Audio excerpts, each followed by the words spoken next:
आप कौन सा फेस वॉश यूज करते हैं? Himalaya, Patanjali, clean and clear, ever youth, Garnier या फेयर एंड हैंडसम? क्योंकि अगर आप इनमें से कोई भी फेस वॉश यूज कर रहे हैं तो डेफिनेटली आपको नहीं पता कि इन सब में कितने टॉक्सिक केमिकल्स डाले गए हैं। पैराबेन से लेकर सल्फेट्स, एल्कोहल्स, कॉस्मेटिक कलर से लेकर आर्टिफिशियल फ्रेग्रेंसेस, फेस वॉशेज में ये सब कुछ डाला जाता है। इनमें से कुछ केमिकल्स स्किन को इरिटेट करते हैं, कुछ स्किन पेनिट्रेटर्स हैं, फिर कुछ एंडोक्राइन डिसरप्टर्स और यहाँ तक कि कार्सिनोजेंस भी। हमारे चेहरे की स्किन बॉडी की स्किन से पतली और सेंसिटिव होती है, इसलिए इसे ज्यादा केयर की भी जरूरत पड़ती है। हालांकि एक टॉक्सिक फेस वॉश को यूज करने से स्किन को फायदा पहुंचने की बजाय उल्टा नुकसान होता है। तो कौन सा है बेस्ट फेस वॉश भारतीय मार्केट में, आइए पता लगाते हैं। इस वीडियो के लिए मैंने लगभग 25 फेस वॉशेस खरीदे, कुछ पास की सुपर मार्केट से जबकि कुछ ऑनलाइन। मैं ये बात से हैरान रह गया कि जो फेस वॉशेस सबसे ज्यादा पॉपुलर हैं वही सबसे ज्यादा टॉक्सिक भी हैं। हाँ, इतना मैं समझता हूँ कि सभी केमिकल्स खराब नहीं होते। कुछ केमिकल्स बिल्कुल सेफ होते हैं, कुछ केमिकल्स न्यूट्रल होते हैं, लेकिन कुछ केमिकल्स टॉक्सिक होते हैं और इन्हें आपको हर हालत में अवॉइड करना चाहिए। मैंने इन सभी फेस वॉशेस को इनके इंग्रेडिएंट्स के हिसाब से 4 कैटेगरीज में बांट दिया है। आइए स्टार्ट करते हैं कैटेगरी नंबर 1 से, जिसमें आते हैं face wash by Lakme,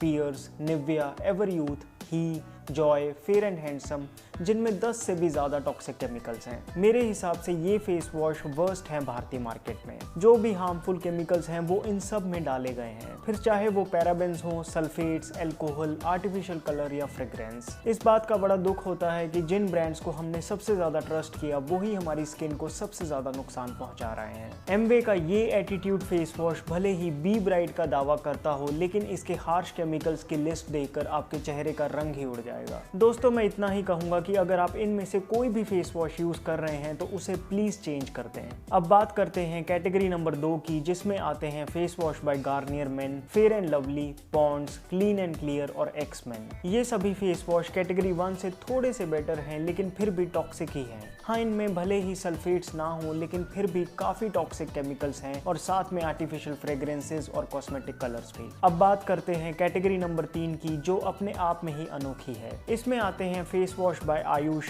biotech, Bajaj, Himalaya, VLCC और पतंजलि। ये वो ब्रांड्स हैं जो कस्टमर्स को अपनी ओवर स्मार्ट टैक्टिक्स के साथ बेवकूफ बनाने की कोशिश कर रहे हैं। ये सभी फेस वॉश 10 से 20% इंग्रेडिएंट्स ही बताते हैं और बाकी का फेस वॉश बेस या एक्सिपिएंट्स में छुपा होता है, जिसकी जानकारी एक आम ग्राहक को नहीं मिल पाती। अगर 100% बोटेनिकल एक्सट्रैक्ट से कोई फेस वॉश बना है तो सिर्फ 10% इंग्रेडिएंट्स ही क्यों मेंशन है? खैर, इतना तो क्लियर है कि इन सभी फेस वॉशेस में भी हार्मफुल केमिकल्स तो डाले ही गए हैं। जी हाँ, जो प्रिजर्वेटिव्स डाले गए हैं वो खतरनाक हैं। जैसे बजाज नोमाक्स फेस वॉश में है पैराबेन्स, और इन सभी फेस वॉशेस में सिंथेटिक कलर और आर्टिफिशियल फ्रेग्रेंसेस भी डाले गए हैं। इसलिए इन सभी so called natural face washes से दूर रहें। सो हम 15 से भी ज्यादा फेस वॉश देख चुके हैं, लेकिन इनमें से कोई भी फेस वॉश इंप्रेसिव नहीं है। यहाँ सवाल ये उठता है कि इतने टॉक्सिक केमिकल्स अलाउ क्यों किए जाते हैं? क्या ऐसी कोई भी रेगुलेटरी अथॉरिटी नहीं है जो इस चीज पे चेक रख सके? दोस्तों, हार्श रियलिटी ये है कि कॉस्मेटिक इंडस्ट्री में रेगुलेशन बहुत स्ट्रिक्ट नहीं है, इसीलिए कंपनीज केमिकल से भरे प्रोडक्ट्स बना लेती हैं जिसे कुछ खास स्क्रूटिनाइज नहीं किया जाता।